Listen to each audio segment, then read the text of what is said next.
On this episode, we continue with the last two reviews of the collective. We're talking about Unsanctioned Pro Mulligan and, of course, Black Label Pro Norm. So these are the last two of the collective that I haven't reviewed yet. But however, that's not the only thing we're going to be reviewing. We even got AEW Rampage and NXT Level Up. So let's get ready for another episode of Deleted Wrestle Zone.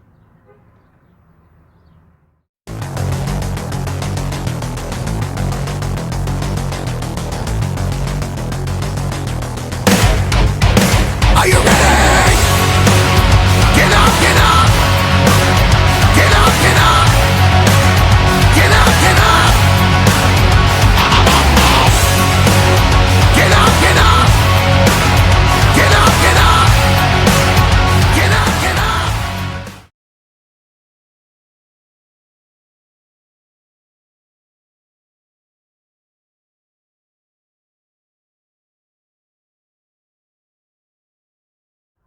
Welcome everybody to Deleted Wrestle Zone, all things that is pro wrestling with AEW, NXT, New Japan Pro Wrestling, Impact Wrestling, the National Wrestling Alliance, various promotions, wrestlers, matches, and championships.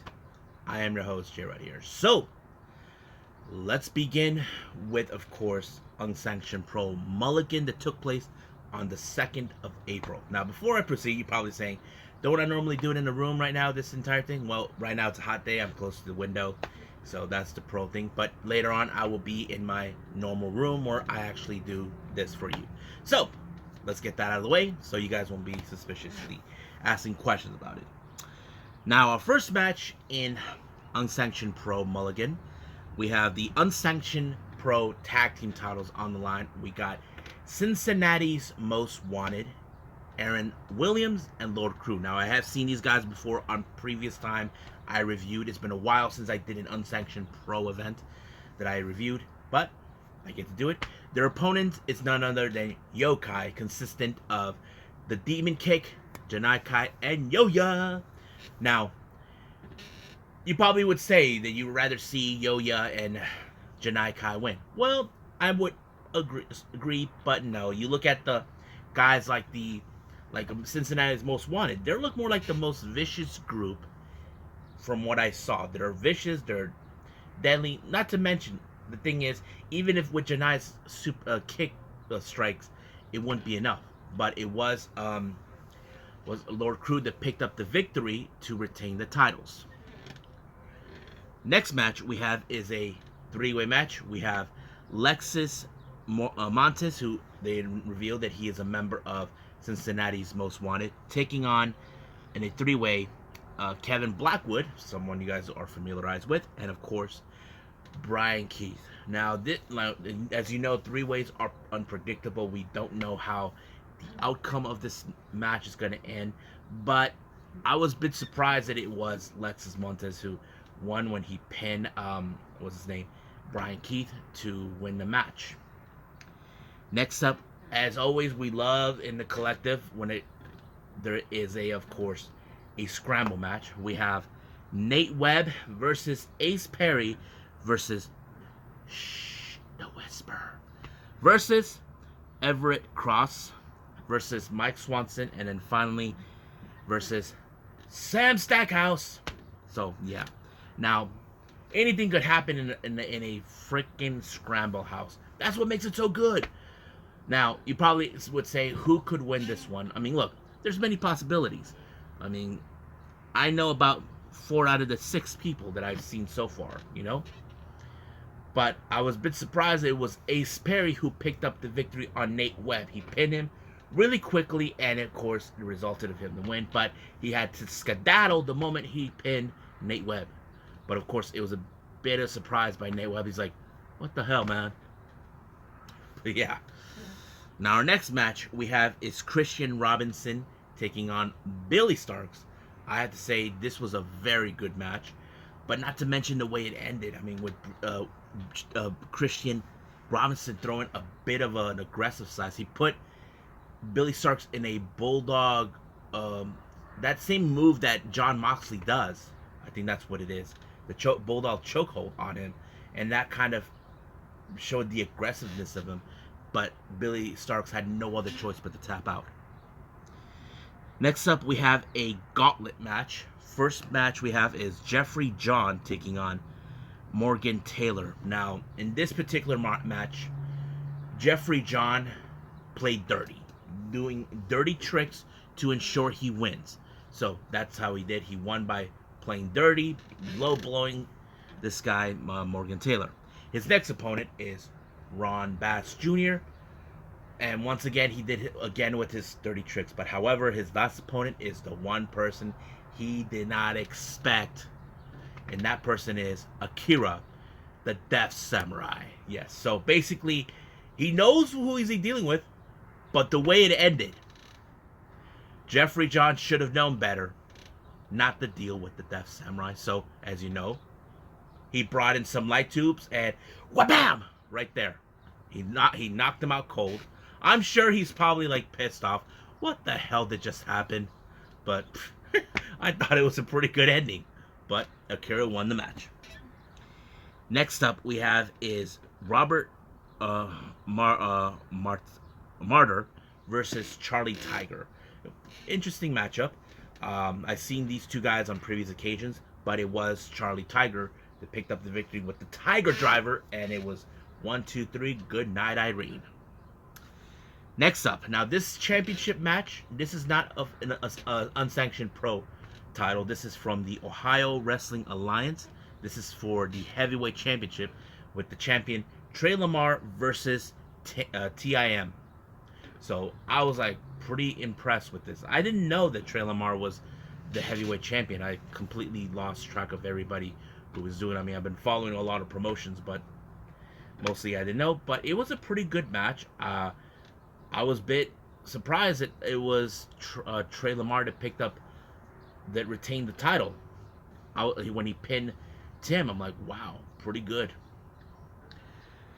Now our next match is the Unsanctioned Pro Heavyweight Championship with Cole Raddick as our champion, taking on Speedball Mike Bailey. What a match! Don't get me wrong, that was a pretty impressive match. You look at Cole Raddick, he's like the toughest SOB on the damn planet. You know, I mean, he made headways with GCW recently in death matches, but wow, Mike Bailey put up all the stops as possible, but in the end, it was Cole Raddick who walked out as the victor with the finisher, and it was already over from there. I'm like, wow, hands down, one of the most amazing matches I've seen for this particular show. Now our next match is for the unsanctioned hardcore title. We have Kevin Giza versus Alex Colon. Now, I don't know how people reacted to this, because this match lasts like less than 4 minutes. And somehow Kevin Giza walked out while Colon was having problems with his chest. So it ended in that way. I don't know if people would call that as a controversial win. Don't ask me that, but I kind of view it that way. But we'll see what happens. Now our main event is a death match between Valentine Casanova versus Hoodfoot. These guys have torn it apart in Texas, most likely in fuckery matches. I have to say, you probably would say this is where they're gonna kill themselves. Normally I would say yes, but it was one interesting matchup. It wasn't big like I would have hoped for, but it was good. But not as good like I saw with the heavyweight title, but it was good. But in the end, it was Casanova that walked out as victor when he pinned Hoodfoot.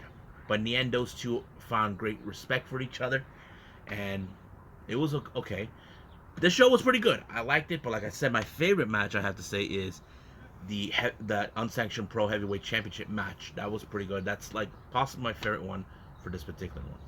So I think that's pretty much it what we got for Unsanctioned Pro. I believe the last review of the collective, we got, of course, Black Label Pro, Norm.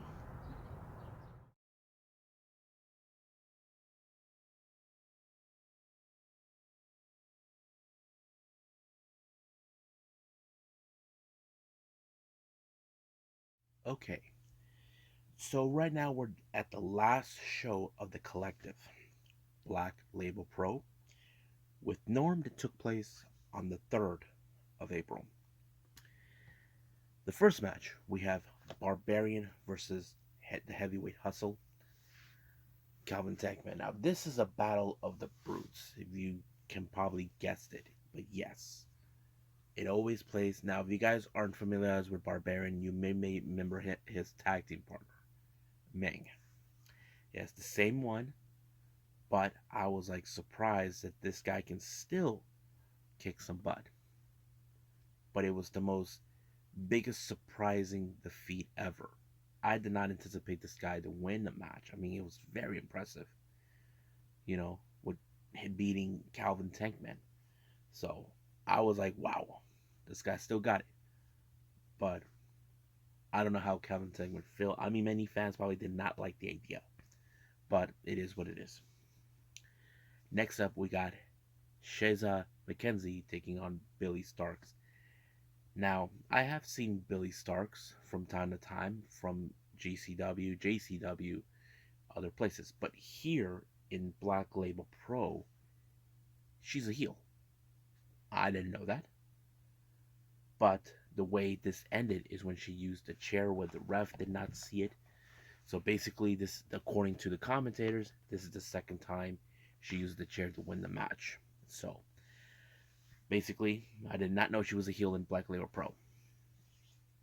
Next match, we got Effie versus someone you guys may have heard of. They don't know him. He was part of the Team Angle or whatever. We have Charlie Haas. Yes, guys, the same Charlie Haas. Now, Charlie Haas is not there to play games. He's there to kick some ass. That's what he's there for. Now you know Effie how he is. He's unique. Let's just call it that.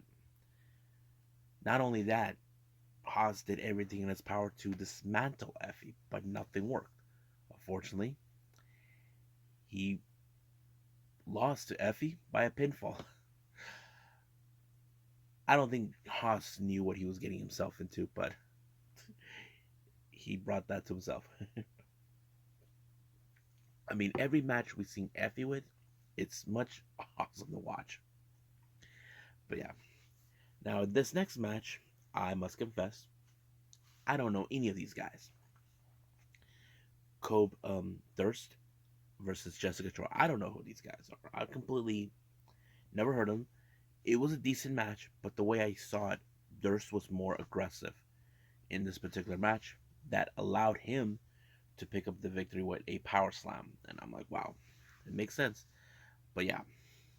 Now, our next match, we have Big Damo versus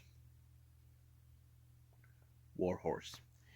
Now, Warhorse, you all know how he is. He's there to rule as.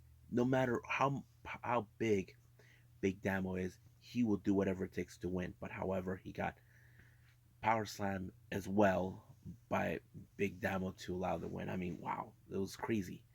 But Warhorse did everything right. Now, our next match, this was a very interesting tag team match.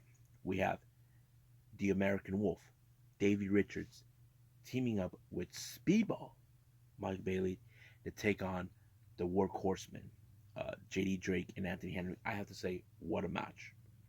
Thing is this is the first time Richards and Bailey teamed up.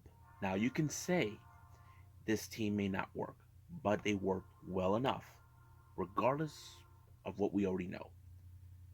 But it doesn't change the fact that he actually pulled it off. I mean, I would love to see these two team up again, but unfortunately, it was Anthony Henry that picked up the victory when he pinned Speedball Mike Bailey. Richards couldn't be fast enough to stop it, but it ended in that way. So the Workhorsemen walked out. Next up, we have a four-way match. We have the Sauce, Alex Zane versus Blake Christian versus Anthony Green versus Black Taurus. Now, this was a very interesting matchup. There was a moment where you see Black Taurus playing the role of the bull that he's always been, and the Sauce actually using his little get up as doing a bullfighting. Ole! But it was fun. But however, I did not anticipate how Anthony Green picked up the victory, how he used the that one finisher move that he has the guy's head in the back, but he used Alex Zane to land on the Black Taurus and allowed him to pick up the victory by pinning him. I thought it was great. So yeah. Next match we have is 6-man tag team match. We got Titus Alexander, Carlos Ramos, and Kevin Blackwood to take on Violence is Forever, Dominic Garrini, and Ken Riku, and we cannot forget Tom Filthy Lawler. The match was pretty good. I didn't. We probably would have assumed Violence Forever and Lawler were going to win, but unfortunately, it did not. It ended with the result of uh, Kevin Blackwood pinning Tom Lawler, allowing himself to win the match. However, in the post match, it seems like Violence Forever and Tom Lawler seemed like things were okay, but unfortunately, they turned on him. They turned on Lawler. They were beating him senselessly, but Kevin Blackwood, out of nowhere, decides to give him a helping hand. Now, you can say that Tom Lawler would not need it, but of course, he needs someone to have his back. I don't know if we could see like a possible team up between those two or maybe form a faction. Doesn't matter what, but it does happen. But we'll see.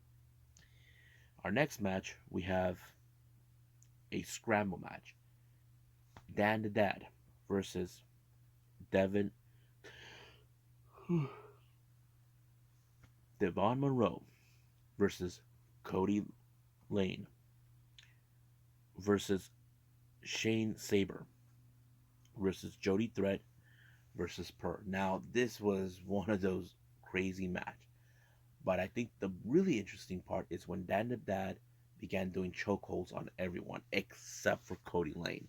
Now, Cody Lane was the one who kind of excluded himself out of the match for a little bit, allowed the other ones to kill each other, but unfortunately, it was Cody Lane who picked up the victory when he pinned Dan the Dad as payback for the last GCW event that those guys had, where they had that loser leave the neighborhood match. In our main event, we have a death match. Levi Everett and Big Beef. Man, this match was bloody murder. You probably say Levi Everett would probably lose, but this was more of a David versus Goliath scenario. Now, most times in wrestling matches, we see Goliath win, but a small percentage of the time we see David win. And this one, it was David who won. I was like, wow, what a great match to see because, I seen Levi. He's another unique character you can definitely enjoy, but he actually pulled it off. So I think that's pretty much it. What we got with Black Label Pro, and we finally finished with the collective. I think it's time for me to move on with AEW Rampage.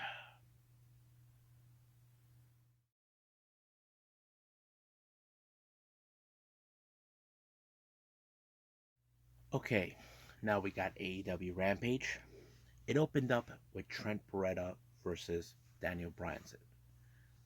No, Bryan Danielson. My bad. So, as you know, this is a match where, of course, even William Regal, I have to say, gave some good insight. He did mention that if Trent Beretta wasn't hanging out with guys like Chuck Taylor or the Best Friends or anybody who was involved, he would have been a much better competitor. And Taz kind of agreed. But the match was pretty good. There was a bit of the aggressiveness that Trent brought out into this match. There were some good counters. But however, the experience with Bryan Danielson, you cannot deniably question it. But unfortunately, he was out cold and, of course, was put in some sort of like you're trying to twist the neck that allowed him to win the match.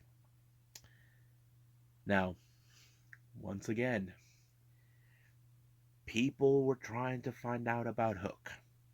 Who is he?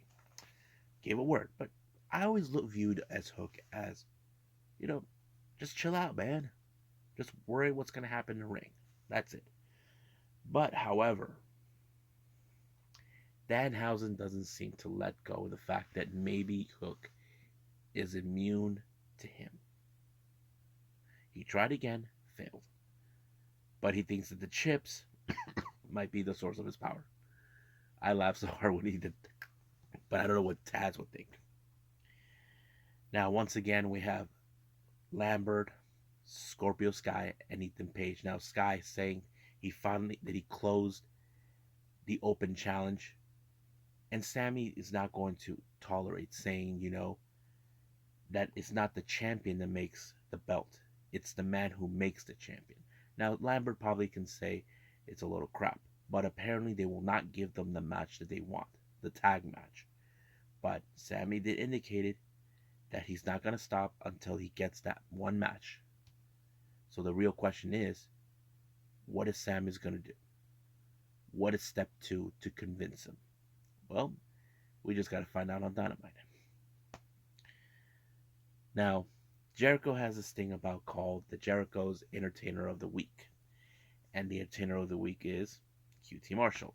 However, QT was placed in the match against one of AEW's latest signee and everybody's favorite, whose house? Swerve's house. I have to say it was a pretty good darn match.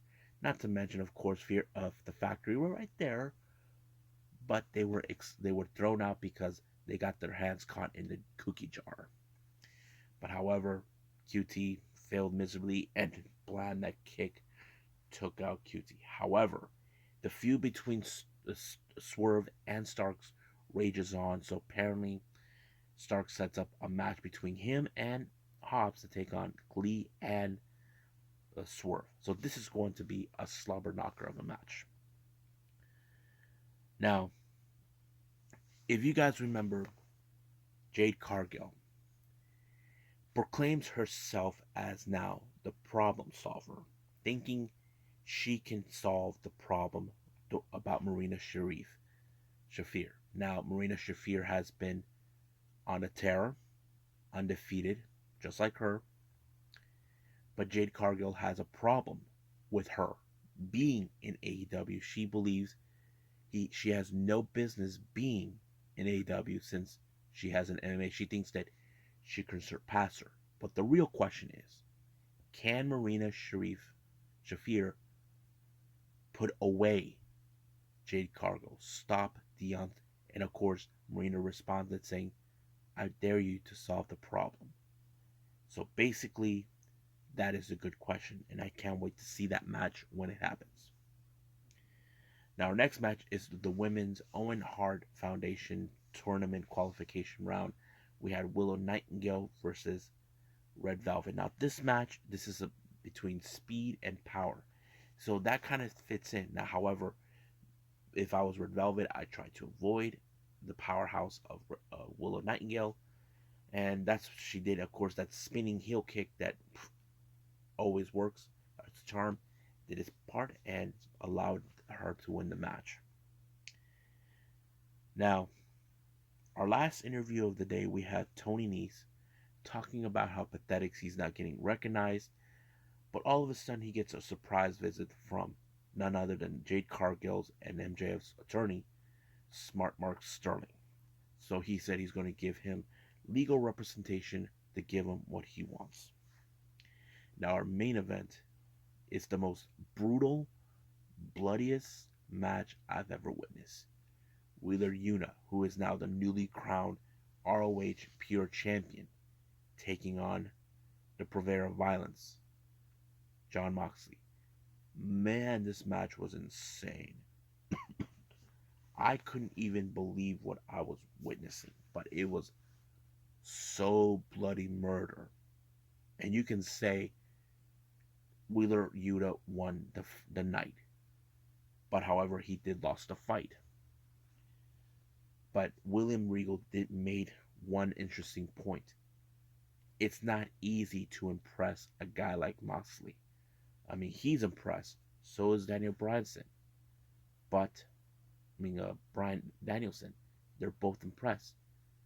But apparently, Moxley put him in a chokehold, passed out, it was over. But by the end, here comes Regal and Bryanson. He even begged them to come and finish him off. But Moxley convinced him no. That tells us Moxley got impressed. And of course, William extended his hand, and now it looks like maybe Wheeler Yuta has finally could enter the Blackpool Combat Club. So this is going to be an interesting faction. Now, who will probably join? I don't know, but this is going to be a good one. So I can't wait to see what's going to take place in Dynamite. But right now, let's move on with NXT Level Up.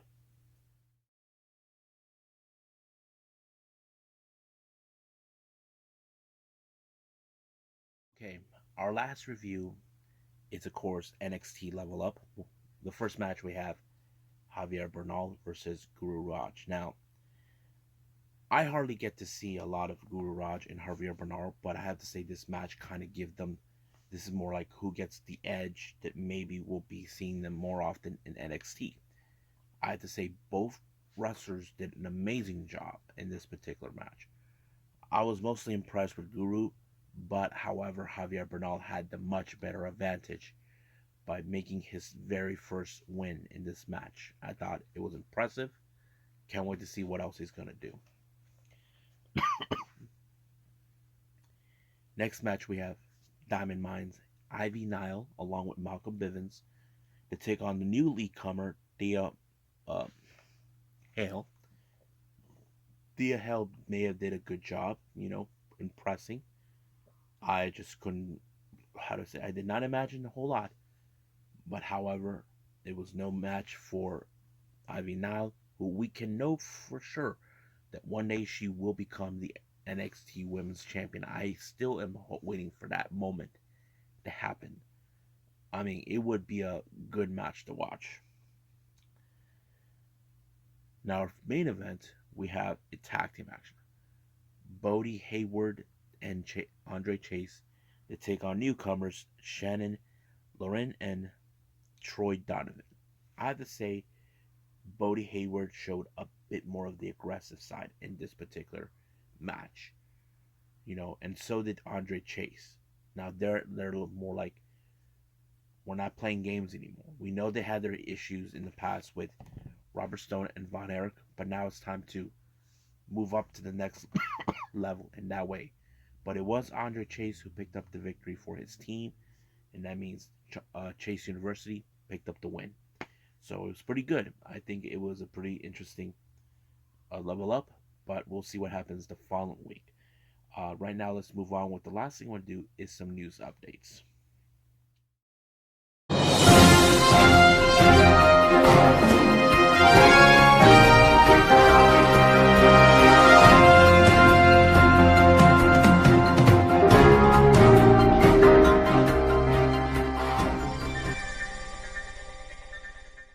Alrighty then.